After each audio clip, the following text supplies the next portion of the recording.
I do think it is our responsibility to reject scripts that have been written onto our bodies and to write new ones.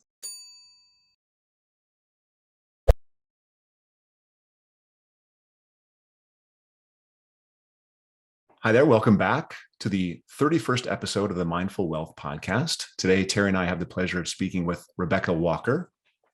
Rebecca is a writer, a feminist. She coined the term third wave feminist, and an activist. She's authored and edited 7 best-selling books, as well as developing and producing film and TV projects sort of across the spectrum, speaking at 400 college and corporate campuses. In short, she's contributed to an enormous amount to the conversation about race, gender, and power over 3 decades. Her most recent book, Women Talk Money, is a collection of 29 essays exploring the impact of money on people's lives, women's lives. We are grateful to have her on the podcast as a kickoff to our 3rd season, where we are focusing on women and wealth. So Rebecca, welcome to the Mindful Wealth Podcast. Thank you so much, Jonathan. I'm thrilled to be here. And I'm happy to hear that the entire next season is going to be talking about this very important subject of women and money. So I'm honored to kick this off with you. Thank you. Mm-hmm. All right. So as a kickoff question to the kickoff show of the season, this is the Mindful Wealth Podcast, on which we're interested in true wealth and true life success. Mm-hmm. So if we start with defining some terms, how would you define true life success? And in the parlance of the show, we call that true wealth. Mm-hmm. That's a great question. I like to say to friends and family, but primarily my closest humans in my life, that I feel success and deep happiness when I see them happy and when I see their success, because I know that really reflects all of their work, obviously, and their karma and journey, but also it tells me that I'm doing my part in loving them successfully, showing up for them successfully, and making sure that my role in their lives is meaningful.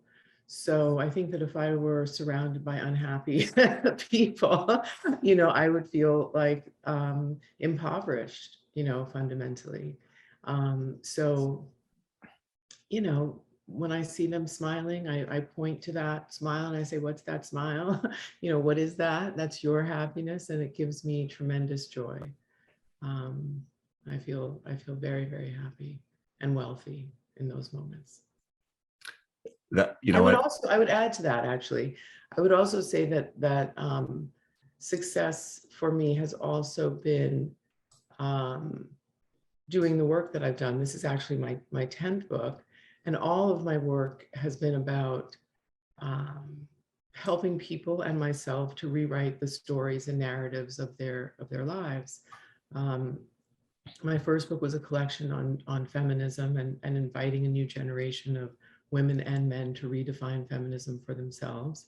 My second book was a memoir about growing up mixed race, and it was a story of Black, white, and Jewish. It was a story of moving from a narrative of a tragic mulatto to a magic mulatto. And then a book on toxic masculinity around men really redefining the story of what it means to be a man, and on and on and on. All of my books in some way have attempted to make space for new stories and to support people whose narratives are not included in the dominant culture, or the status quo.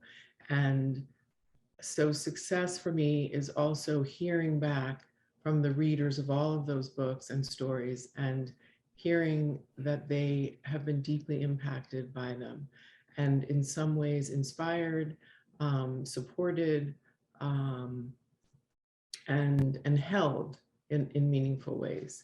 And so when I hear that, I feel that I'm really on the right path of living my purpose. And that makes me feel very successful. That is success for me, making sure I'm doing my work.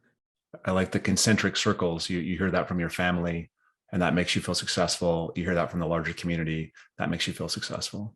Yeah. So the original reason that I wanted you on the podcast was the book prior to the most recent book. And we'll get to the most recent book too, but was the What's Your Story? Yeah. A journal for everyday evolution. Yes. Now, in the world of money, in the world of personal finance, there's so many people that think that the most important part of that phrase, personal finance, is finance. And I have always started with this idea that the personal is the more important. Knowing your story in the beginning is the more important. Yes. So when you think across that book, What's Your Story, and the book Women Talk Money, can you tell us how important it is to know your story before you start thinking and like chasing after money and financial success? Absolutely. Absolutely. Great question. And many readers have said to me, oh, I thought this was going to be a book, Women Talk Money.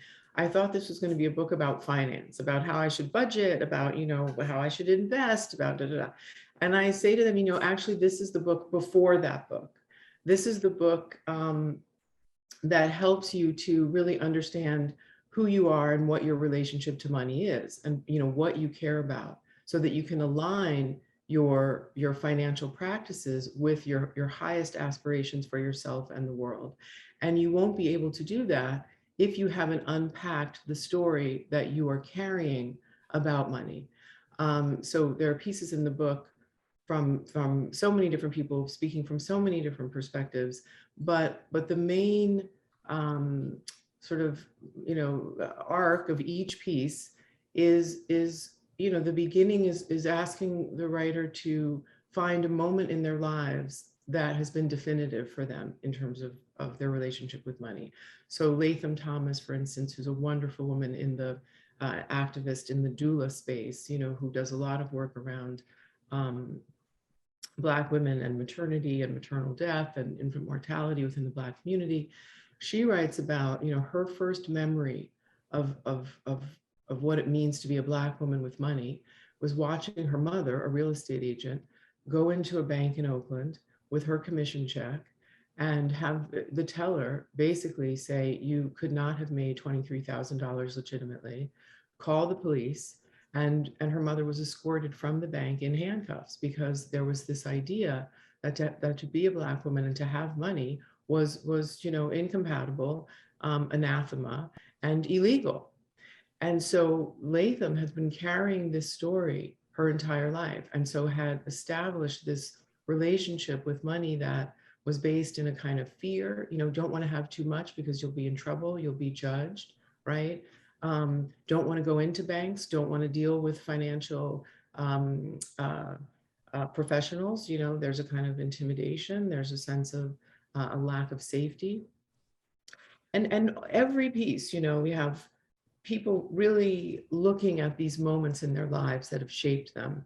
And then over the course of the piece, unpacking those stories in meaningful ways and figuring out how to let go of some of the stories and sort of traumas that have held them back from really understanding that money is a tool, and that they can imbue that tool and use that tool any way they want, and figuring out who they are in light of that, and what they want to do moving forward. What does currency become when you process through some of that, so I think it's very important. We all have been given messages from childhood, from the culture, about our own worth, about how competent we are in this arena, about we're enmeshed in late stage capitalism. There's a sense of a drive to hoard, a deep sense of scarcity often. When you're talking about women, we've only been able to control our money really for the last 50 or so years. And so we're working at a huge deficit, in terms of feeling knowledgeable, qualified, entitled to control our money, and knowing what that actually means. And so unpacking all of whatever it is we're holding is deeply important. And so it's a reflective process, to get to the point where then you start talking about, okay, how am I going to budget? What are these financial products? Who am I going to talk to? Am I going to enlist people?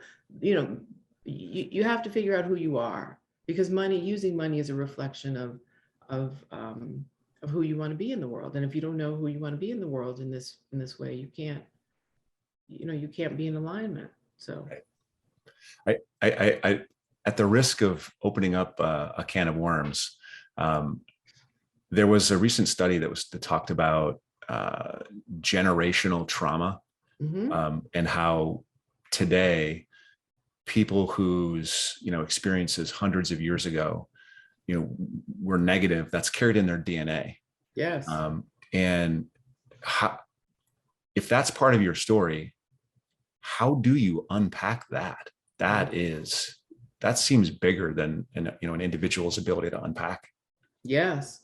And I think that is an indication of how hard we have to work, both individually and communally, because we have to then create new experiences that rewire our DNA back to a sense of health and well-being, and understanding that our very DNA has been injured and traumatized and thus changed. I think, not only explains some of what's happening today, but also gives us an opportunity to realize that we can change it again. And it may take a long time, and it may not. I mean, we don't know how this works in terms of time and the constructs of time. So I think it's encouraging in some ways, because it signifies that things can change, and they can change profoundly, at the cellular level. But it also tells us how much work we have to do to override. And that's where we have to activate, our mental ability and our storytelling ability. So we're in a kind of struggle, this sort of nature nurture struggle of understanding how we're wired, and strengthening the muscle that we need to strengthen, right, to counterbalance what is happening, so that we can do some kind of reversal. And it helps us, to understand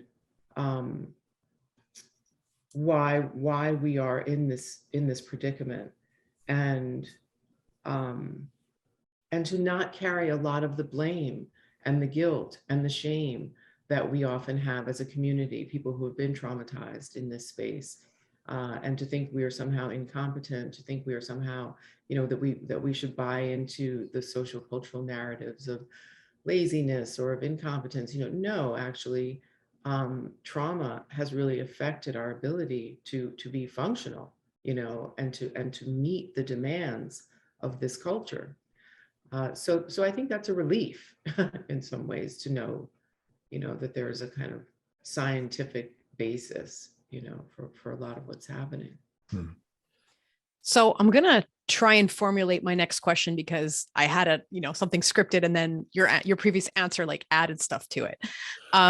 But so it seems like you're, on the one hand, there's this sort of big structural, kind of like a structuralist thing, which is that we live in these social matrices that have cultural constructs that have social things, different kinds of trauma, different kind of prejudice, the role that women have played, that kind of thing.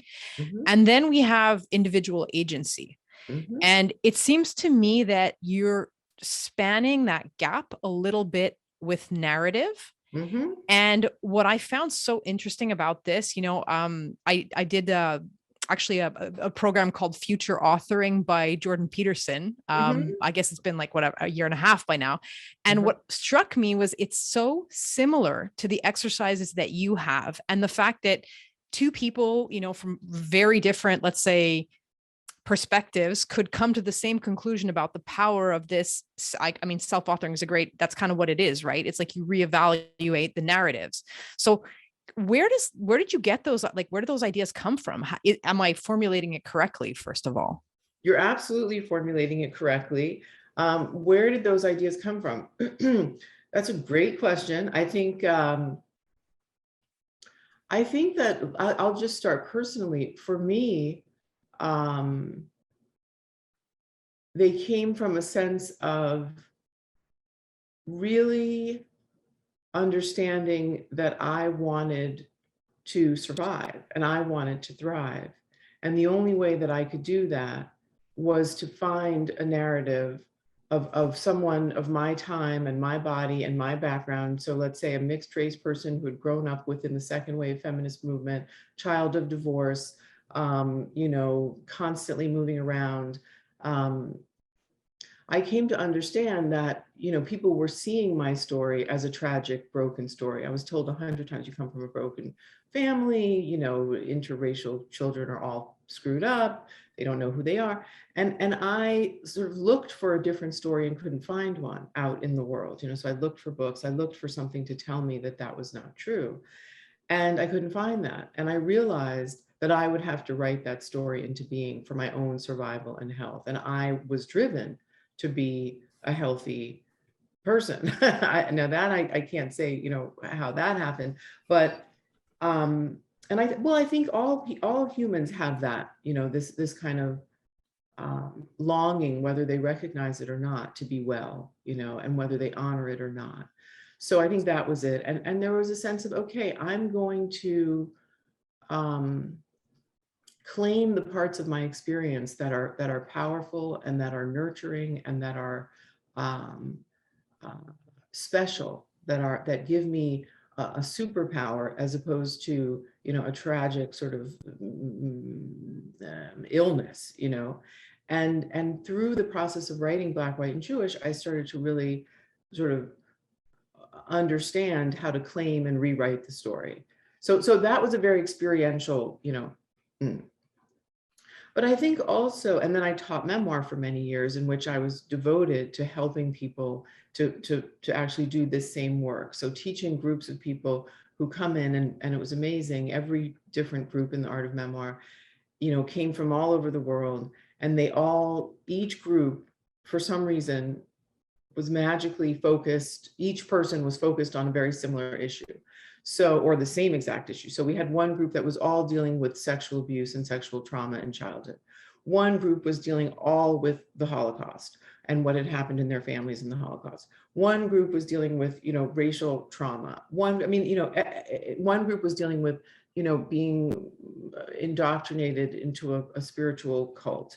And so doing that work of sort of, for whatever reason, drawing people in to write their stories and to excavate these memories and to evolve into beings who were bigger than their trauma, has been, some of the most rewarding work I've done. And I've been called to do that. I cannot really give you the exact, I think I'm fascinated by people's stories.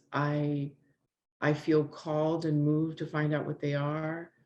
I feel that it's part of my role in the world right now to help the evolution of people and figuring out their stories, and that will transform the world, because it's those stories of survival and transformation and moving from survival to thriving that I think that we desperately need. We need those models.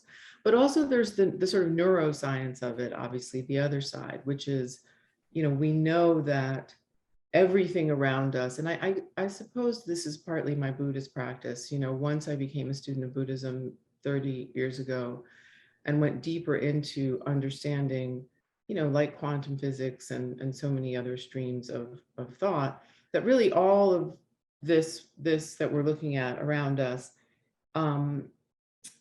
is simply materia that our minds are writing stories on top of, right? So our mind is busy. That's part of what it does. It tries to create meaning of everything that's happening to us.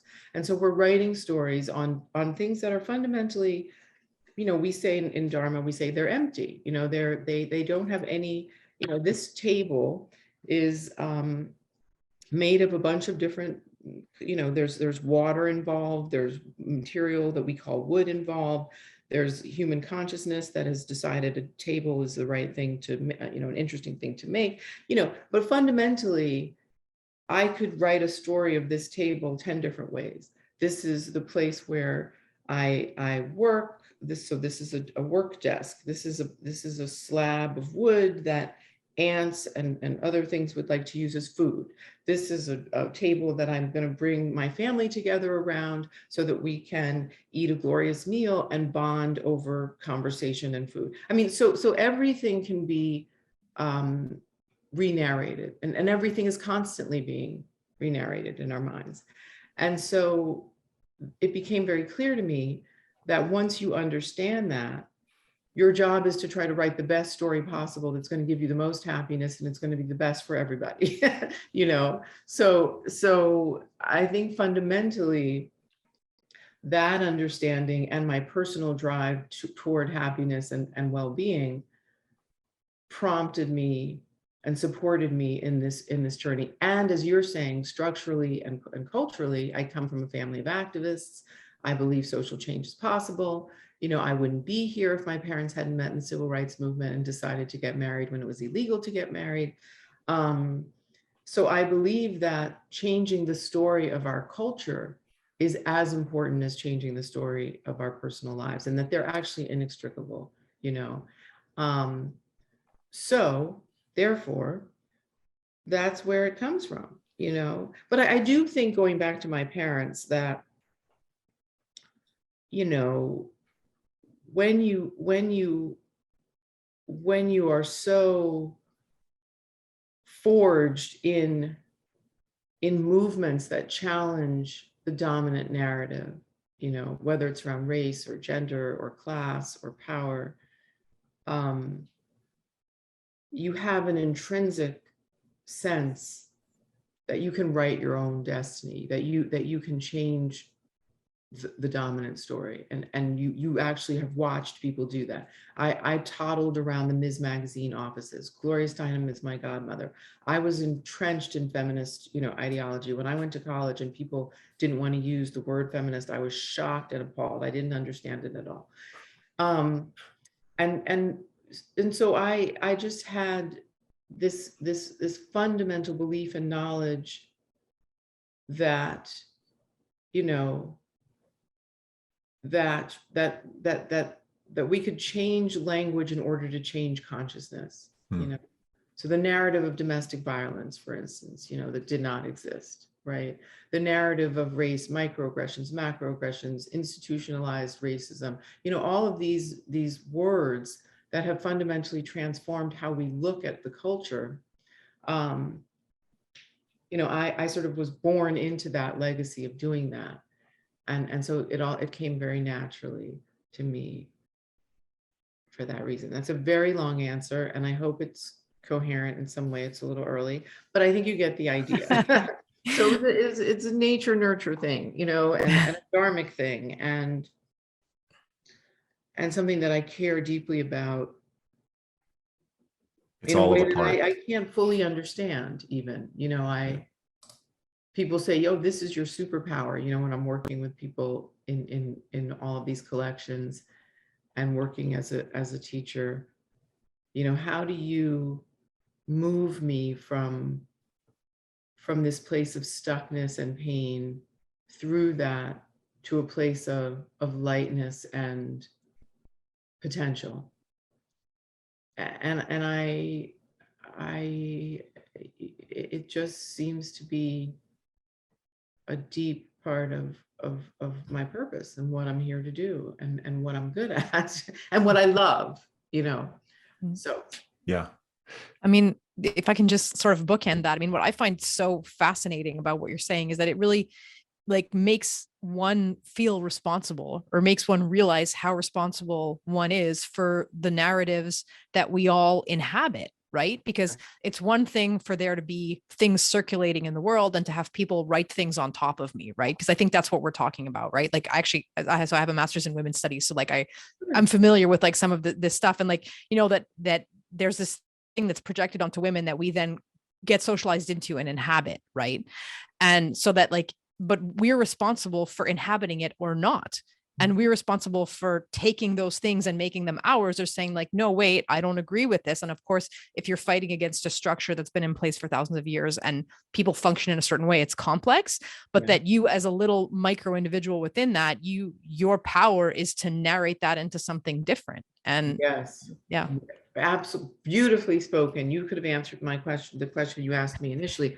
Absolutely. And I'm fascinated by that idea of personal responsibility in this area. I do think it is our responsibility to reject scripts that have been written onto our bodies and to write new ones. I do. I think it's harder for some people, and it's a lot to say that they're responsible when there's a lack of understanding of the potential for that and how these things have been written on our bodies, because our educational system is so poor, because these narratives have been so silenced and suppressed, and so responsibility is a tough word. I think it is our right to be able to do that, our human right. And my dream is that more people have access to the idea that it is possible, and that they have the support they need to be able to rewrite their stories and to reject certain scripts that have been placed on them. I felt that very strongly. I felt that in all of my work, but I felt it very strongly when I did the book on masculinity, What Makes a Man. And I interviewed, 200 men about the moment that they feel, or the moments that they felt they were pressured or encouraged to become a man. And they all, 98% of them said that they were either verbally or physically abused in some way, or assaulted in some way, or made to feel small in some way, if they did not follow a few different mandates, if they showed emotion, right? If they weren't stoic, if they didn't understand that their primary job should be to be a provider for their family, to go out and work and not ask any questions and bring home the money. If they did not feel inclined to be a soldier or a protector or a warrior on some level, they were basically terrorized into this kind of masculinity. And it was not this kind of innate tendency toward these things. It was these men identified specific moments when they had to let go of a part of their humanity. And that to me was so painful, to see that there's a war on men in the same way that there's been a war on women, to take on these scripts. And that men in general are just starting to really embrace a movement to reject those scripts. I would say, it's a very contemporary understanding, last 2 or 3 decades, and it's coming more and more now. But this idea of responsibility, all of those writers, the people I interviewed, and then the writers who wrote pieces for that book that described their process of how they were sort of indoctrinated into masculinity and how they worked to shed it, many unsuccessfully, really underscored for me the importance of giving them the opportunity to do that. All of them said, we've never had a space in which to do this particular kind of work. That has not been provided by the culture. That is not invited by the culture. That is not, so again, it's making a space for people to exercise this right. It's helping them to understand that holding on to these old scripts are not healthy for them. They're not leading them to fulfilling lives. They are actually detrimental to them. And when we talk about wealth and power, for men, a lot of them that I spoke to, there was this idea that if they didn't conform to this identity, they would not be wealthy, they would not have power, they would not be able to inhabit these positions of control, that they were also being indoctrinated to believe that they should inhabit. So the overlap there, I think, with money is very significant. That sort of wealth, the pursuit of being a provider, the pursuit of power is specifically within this definition of masculinity. And so if you fail to realize that and manifest that, you have failed at being a man. And so that is a space where I would like to see, more openness, more acceptance, more understanding of the ways in which that is undermining the happiness of all the men who are existing in that space. They may have a lot of money, they may have a lot of power, but I don't see a lot of happiness. Yeah. I don't see a lot of joy. I don't see a lot of healthy families around them. The thing that I feel is success. I don't see that often. And I see a lot of destruction in the wake of those identities and choices. So I would like them to understand that they have the right to rewrite. And so that was part of why I did that book, is to try to open up that space a little bit. Mm-hmm. And I hope it's done something. It's tough. A lot of men have responded beautifully to that book and been very grateful. It was hard as a woman to do that book, to edit that book, because there was a kind of questioning of my understanding of masculinity and the legitimacy of my writing it or editing it. And, but I think fundamentally it was worth doing, just putting it out there. It was a long time ago. But. Yeah. It's actually, it brings something up for me, because I don't know you as the way I introduced you. I don't know you as the writer, feminist activist. So I didn't know about that book, but that is now on the top of my list. Like literally, I'm getting that book. I'm going to read that book. But I know you as Tenzin's mom, because I was introduced by, we were introduced by your mom a decade ago, in an effort for college planning. Right. So it was like, I know you that way, not as the activist that you are, but I have always had this question. Okay. So for 30 years now, plus, you have been fighting the fight. You've been talking about race and talking about gender and talking about masculinity and talking about all these things. Last week in the United States, like a lot of the things that women earned or we earned as a culture were taken away by a new court. And I hesitate to ask this, because it's how do you keep fighting? Yeah, that's knowing that kind of stuff happens. Asking that right now. Yeah, I don't know how you frame the question, but let's let the guest can answer. Yeah. I mean, I think that for a lot of us, there's no choice. We don't have a choice. This is a matter of survival for us. Yeah. You can't ever stop fighting, because what's the alternative, to just sit down and give up? I mean, I think that,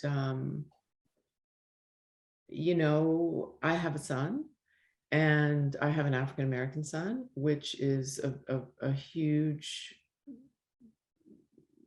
situation in this culture. I'm afraid for my son every day. The way that young Black men, as beautiful and smart and talented and tender and compassionate as he is not seen that way as he walks through the world. So, I have a wife. I have so many people in my life who are vulnerable, including myself. And we can't really stop fighting, because if we do, we turn our most beloved people over to a culture that would just macerate them and us at the same time. So there's no real sense of going on. I mean, of how do we go on? It's, when I think about, when I talk to Tenzin, my son, about some of these things, we both acknowledge at the end of the day, 400 years ago we were enslaved. 200 years ago we were enslaved. Less than that. So the fight continues.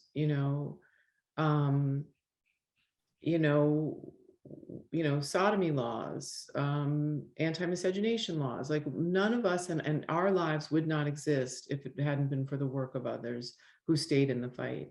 And so we still believe, because we have to believe, because we are the products of people who believed in much more difficult circumstances, who believed we could be free, who believed we could love freely, who believed we could have autonomy and the right to control our bodies and reproductive health.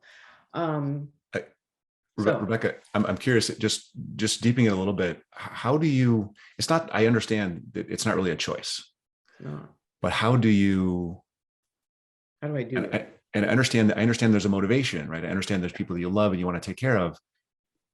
How do you maintain the belief that the outcomes can be better? And let me just put a little comma in there. Like I actually switched out of women's studies because it put me in a position to be thinking through the world in a way that made me constantly angry. Yeah. And I made a decision when I was 28 to be like, I'm doing a PhD. I did a PhD, but in something unrelated. I'm like, I don't want to be in the feminist space because I'm going to spend my entire life furious.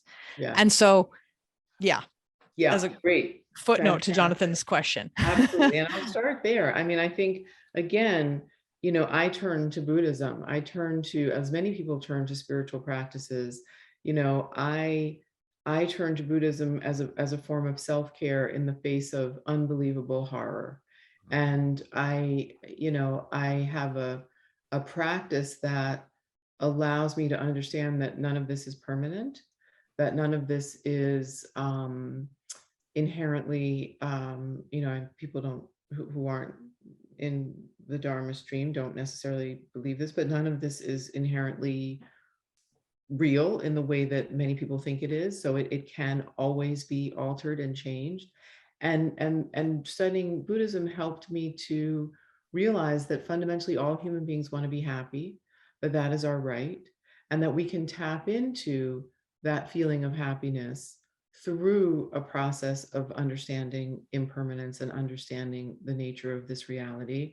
And we can dwell there, that there is the potential to dwell in a space of equanimity in the face of all of it. That anger is an emotion. One of my most important teachers talks about anger. Anger has different qualities. Anger has the tendency to become out of control, right? Anger, the first sign of anger is that you lose your peace of mind. The second sign of anger is that you stop caring about the feelings and thoughts of other people. The third side of anger is that it grows out of control. It continues to escalate, right? And it leads to destruction. So once you have an understanding of these elements, you try to really exercise, like we're talking about working with the DNA trauma, you really exercise the practice, the muscle in your mind to understand that if you act and follow that emotion, there is nothing but destruction on the other side. Anger is it can be galvanizing, it can be transformative, but it's very, very difficult to work with anger. You have to be very careful. So I understand what you're saying. And I think that the way that I have handled that is to become deeply, deeply engaged in a philosophy or worldview that always, when I, the teaching, always turn to the Dharma. I always bring myself back to these common, or not common, but these basic principles, right? And that's part of my self-care. That's part of how I get up every day and do what I do and believe that things can change.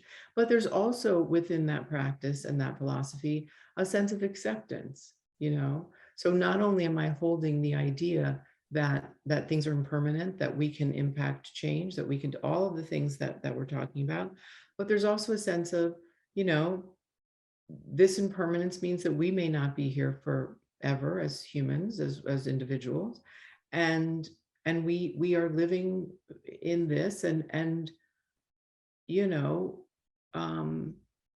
you really cannot begin to make good decisions from a place of heightened reactivity.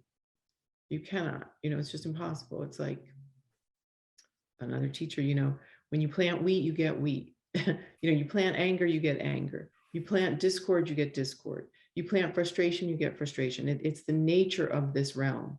Mm. So you plant equanimity and acceptance, and your mind calms down a little bit, and you're able to be a little bit more skillful in how you respond to all of the things that are arising, right? Hopefully, you're more able to make measured decisions and take actions that are not going to cause more suffering for yourself or others.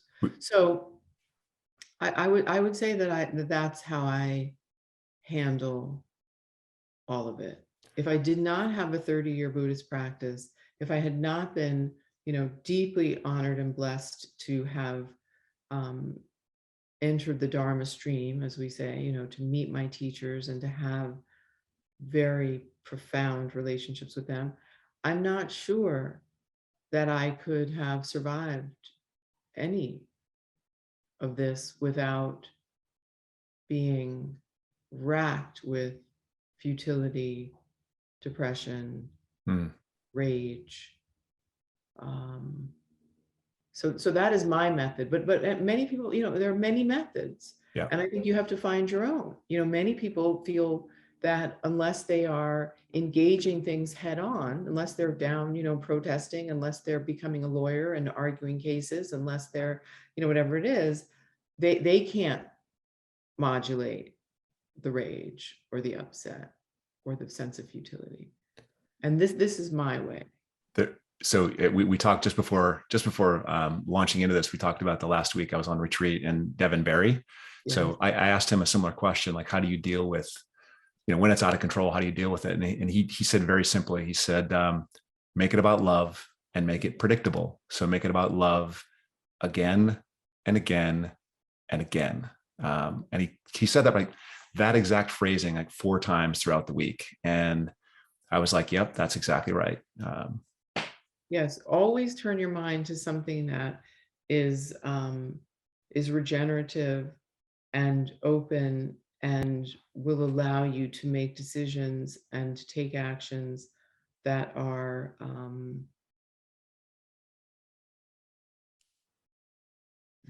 behalf of all sentient beings and our planet and the multiple galaxies that exist. I mean, how else does one want to live? I mean, but it does take this idea of repetition. When you become a student, and I don't know how this became all about Dharma, but when you become a student, you that is the beginning, is understanding that just like when we're trying to retrain the DNA, when we're trying to change our DNA, it's repetition. It's figuring out, sometimes in the beginning, it might take you 3 days to move from anger to forgiveness, to move from anger to equanimity, to move, but the goal is to be able to do it, instantly. And that's hard, so when you see great teachers, you see that they have gotten to the point where none of it really phases them. They're able to, they're so trained that that's where they live. And that is our goal, but that does not mean that we are passive. That does not mean that we are not profoundly engaged in transforming the culture, because in fact, it is that kind of peace of mind that we want everybody to have, I love that it became all about the Dharma, and I think Terrie's going to bring us back to the book. I see. Terrie's like, okay, Dharma. No, it's very interesting, and like, I don't know if this comment's going to stay in the interview or not. We'll see. But like, I find that this sort of like toggling between different discourses and like using like different sort of traditions to deal with problems that are unsolvable within one specific way of thinking. I just find that so fascinating. And, like this kind of tension between like, in the individual and structuralism, right? Like this is a tension that realm of academia has not been able to solve. And it seems that like the way to bridge that gap is with something spiritual or something having to do with narrative or something that's like not from that discipline. And so like, I'm happy and fascinated to hear this as a potential way of spanning gaps that are not solvable within that particular frame of reference. So, yeah. Well, that's you're how old are you, Terrie? 44. You're 44. Oh my goodness. Okay. Yeah, I just So look young. yeah, you really do. You look good. Not that we're, idolizing youth or anything, but yes, I mean, I think that it's interesting to sort of see how your mind works, in that you are, kind of highly analytical and sort of intellectual and really engaged in ideas and theories and philosophies and sciences, social sciences, and thinking about, structural, all of the different things that you're bringing up. And, one of the things that I worked with when I was graduating from college, I too was very much in that space. And we're going to go back to the Dharma, because part of what I had to do is realize that there was a vastness to my mind that was bigger than all of those ideas. And that all of those ideas that I was holding were, and I talk about this when I teach, are the stars in the sky, these ideas, so they're stars. So if you get too fixated on any of those stars, you miss the fecundity, the fertility of the vastness and potential of your mind to have different outcomes, to have different ideas. And I think so much of what's happening in our educational system, including higher education, the university, PhD, there's so much of this focus on the stars, and less focus on the potential for something that we can't even imagine. And so I'm really responding to what you're saying, and it is exciting that there is this other narrative that can span and that can bridge. And I believe that is also where new stories can be born. That people get so fixated on the stars, which are their stories of who they are, that they miss the vastness and the ability and their own innate ability to tap into something that that never existed before, or existed, somewhere outside, around the stars. And that also has helped me tremendously in supporting people in telling and writing new stories for themselves, just understanding the mind in that way and how it works, and just nudging people just a little bit. There's a kind of tightness on around these concepts that have been authored by others, even political science, or these are also just ideas. This is all one big experiment. You know what I Yeah, mean? but it's that there are these epistemological systems, right? Like there's the epistemology of the academy, there's the epistemology of the Dharma and the lived experience of various things, and like there are different ways of knowing that bring you to different conclusions. Exactly. So, yeah. That's exactly right. And I would say, if you're talking about responsibility, it's because that is part of your language and epistemology, I would say that it's your responsibility, people who have the, to figure out what their story in relationship to all of this is going to be. And I think you did that by deciding that if you stayed entrenched in the gender studies, women's studies within, that you would be angry your entire life, and you did not want to see the world through that lens constantly. Because, and so a part of you was choosing a different story for yourself that would lead you to greater health. And then I think possibly and probably, and it seems to be still a space where you can support women, where you can be active in different ways to bring what you know about that situation to bear, and to really make change, hopefully. And so I think that's very, very important. And you have rewritten your story in a very meaningful way. That's a big decision. I did something very similar when I started Third Wave in the early 90s. Third Wave started as the Third Wave Direct Action Corporation. I wrote a piece in Ms. Magazine called Becoming the Third Wave after the Clarence Thomas hearings and Anita Hill testimony.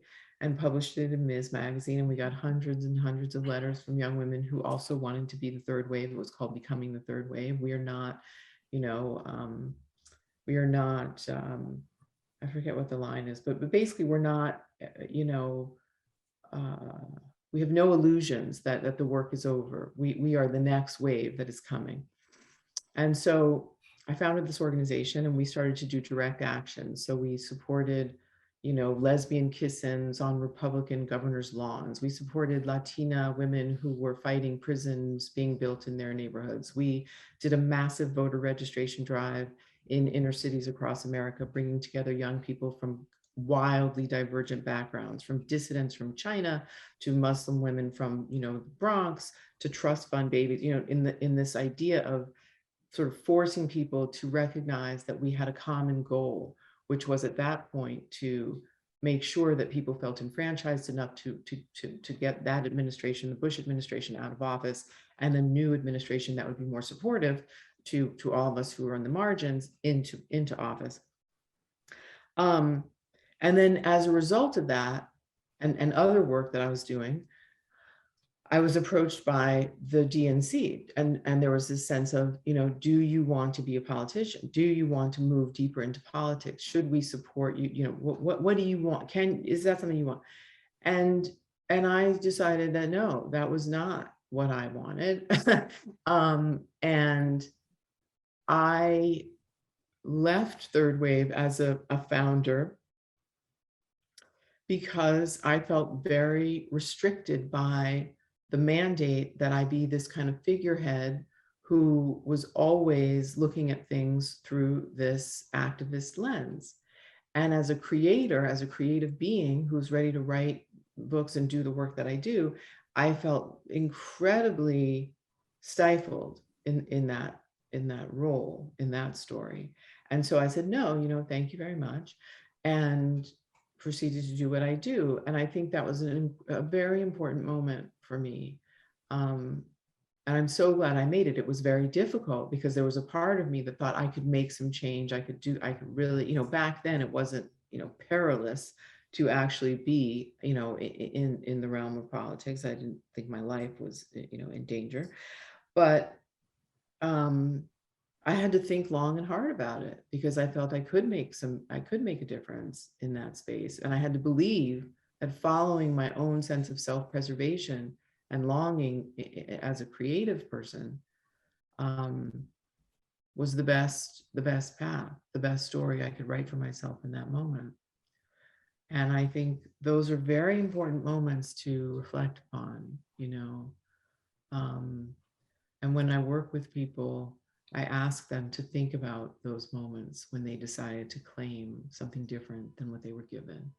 And what happened there? Why did they claim that? Why did they choose that? Why did they move in that direction? And should we build on that? Should they remember that feeling and those assessments or not? Did they lead them in the wrong direction? You know, so yeah. Thank you for listening to this episode with Rebecca Walker. If you enjoyed the conversation, you can tune in for part 2 of this episode in 4 weeks' time. If you found this content interesting, please share, like, subscribe. We're also taking calls for guests right now on the Mindful Wealth podcast. So if there's someone you'd like us to interview, someone you'd like to see on the show, please don't hesitate to drop the name in the comments or else shoot us an email. Thank you for listening.